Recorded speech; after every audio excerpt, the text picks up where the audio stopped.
Honor to whom honor is due.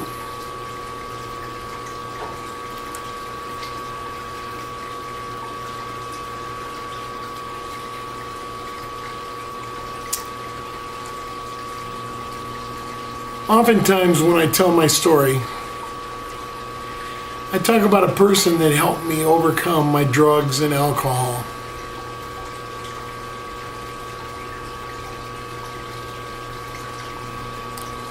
And I tell people, somebody helped me. And that's why I help others. And this person did not have a great deal of experience with drugs or alcohol. None, really.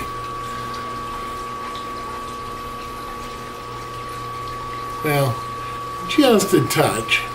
You hear my testimony video. It's on YouTube.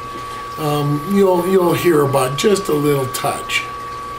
No experience, no understanding to speak of.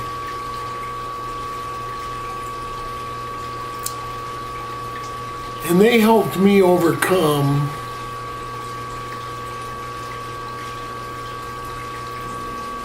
and that's why I help others. Because see, I didn't do it alone. Now I don't often, almost never, tell anyone. Never done it publicly. I've shared with a few people whose life situation it seemed appropriate.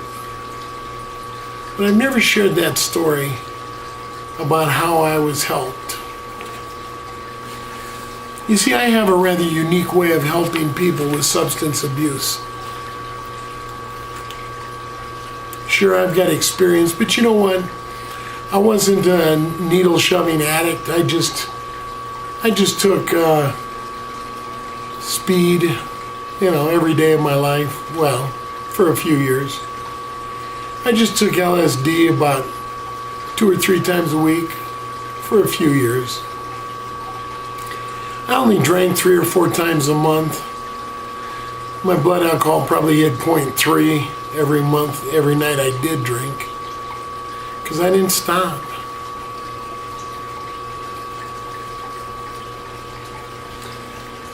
The Bible says we're to give honor to whom honor is due.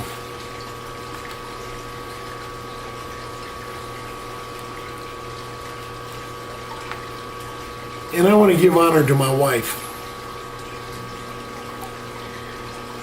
Everyone knows I love her. Very open about that.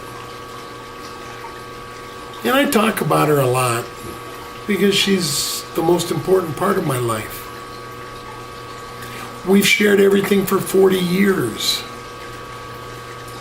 We don't have secrets, at least nothing of any importance,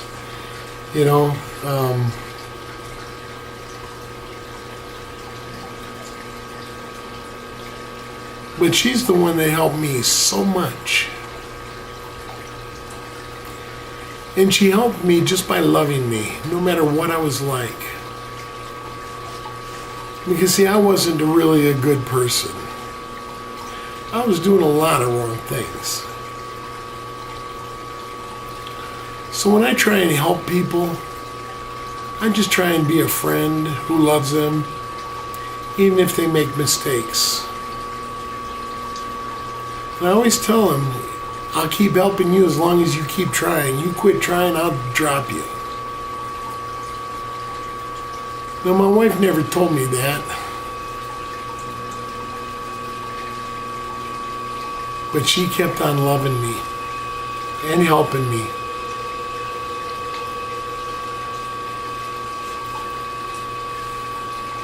For more than 40 years, she's been my wife. She's been my best friend, my lover, my counselor, my closest advisor. I've shared things with her that I think in most marriages it'd tear it apart.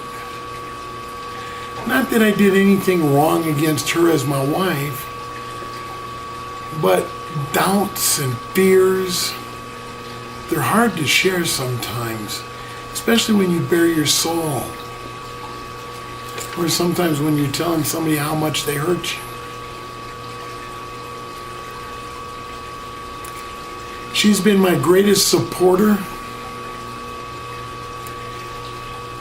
Always there saying, yes, go, you can do it. Sometimes she wondered what she was supposed to be doing as I was going. I'll come back to that.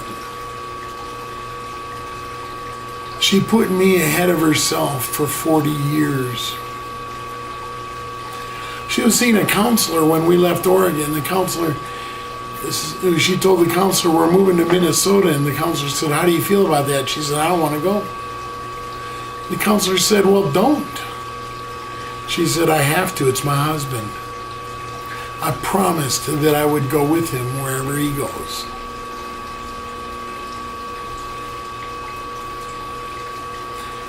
She sacrificed her life's dream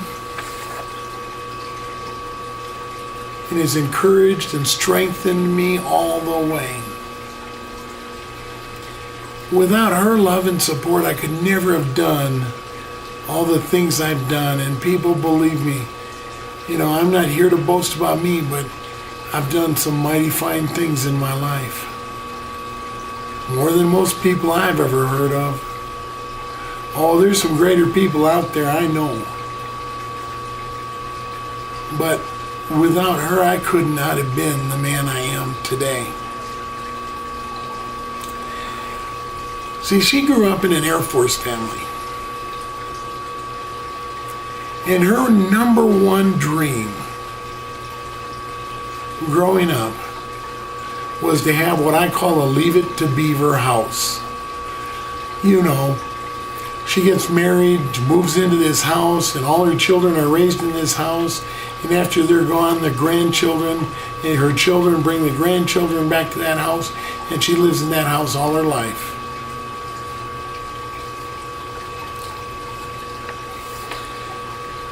Unfortunately, since we've been married, we've moved 26 times.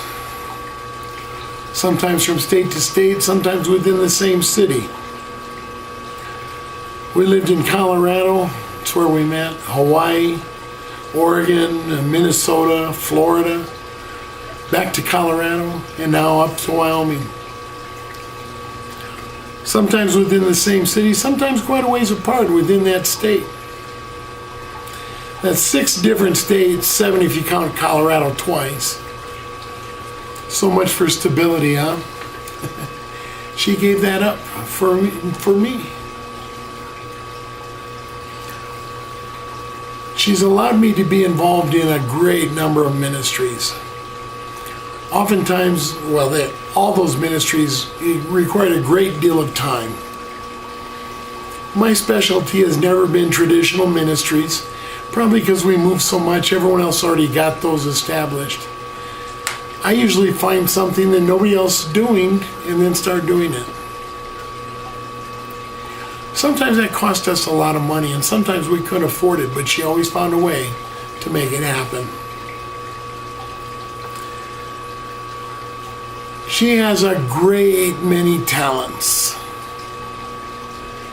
She is gifted in so many ways. With crafts, we tease her all the time. She's all or nothing. Her second latch hook project was a life-size picture of a couple dancing in the moonlight. Her second crochet project was a 3/4 length, we called the Joseph's coat. She'd do one little project, oh yeah, I know how to do this. Boom. It's the way she does her life. It's the way she is. And she can do almost anything. But her greatest talent is one I know many people claim to have. Very few have it to the degree she does. And you know what's funny is what makes her, beyond her support, it's what makes her so useful in my ministry. And that sounds so trite. When we adopted our 3 youngest children, we were going to a very large church. And the pastor there told his people every once in a while, he'd say, I'm sorry, I got a lot of invitations to go out to dinner. I just can't do that.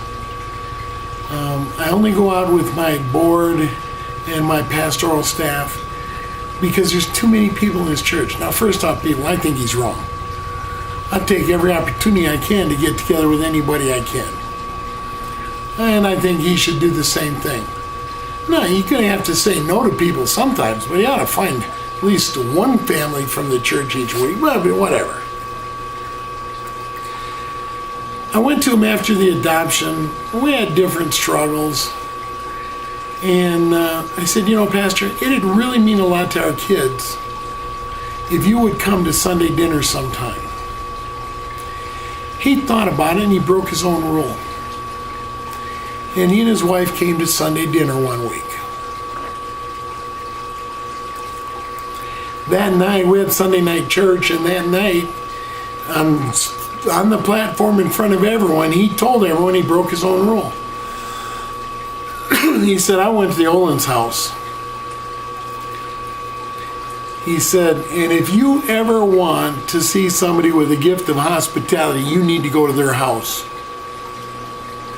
He said, Mrs. Olin made me so comfortable. Understand, this is a man that wore a suit and tie to church work days, okay? Always impeccably dressed. Tie was never loose. Top button was never unbuttoned.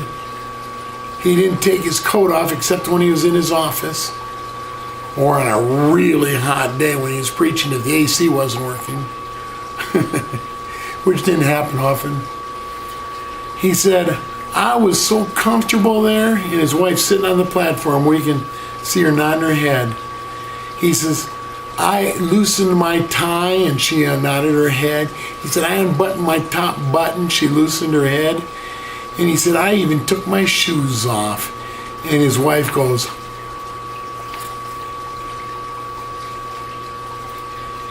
he felt so at home, he couldn't help himself.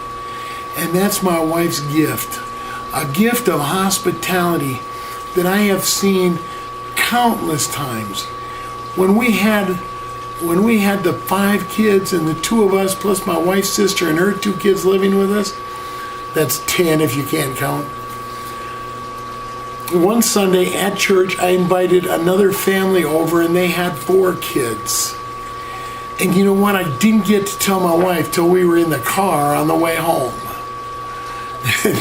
Now, a lot of women have heard me tell this story and they say, I'd have slapped you, you'd have slept on the sofa for 6 weeks, whatever. When I told my wife I invited this family over and 6 extra mouths to feed, she said, okay. She said, I guess we'll have to add a few things to the menu and we'll stretch it out, it'll be fine.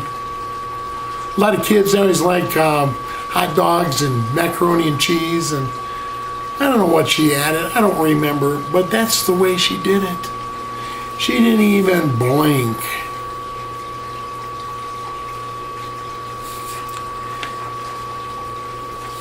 My wife, that is her greatest gift, but she has so many others. It's hard for me to find someplace to stop. So I'm going to stop here. Where did I start? With her love. It was her love that helped me change. It was her love, her support, her belief in me, but it all started with her love. Until I met her, my life never seemed to have real meaning. And we laugh and joke, but young people, even old people, when they first meet somebody, they say, oh, I'm in love. No, you aren't, you're in lust. That's our joke, but it's true. It's true, people. You don't really know how much you love somebody or how much they love you until you've been through some trials and tribulations. My wife loved me, and she helped me find the truth. Listen to a couple of the other videos, like 1987. I made a point of that. 1987. That'll show you the mettle of this lady. What she went through would have most people crying. I mean, men and women. I don't know what to do. I can't do it. I'm done. I quit. She was just like, oh well, we got it to do. The lady is remarkable. Honor to whom honor is due. I regard my wife as one of those who are worthy of the highest honors. I may be the one that does the YouTube videos and does preaching and all that. I'm not worthy. I am not worthy of this great woman. And she loves me. And I love her.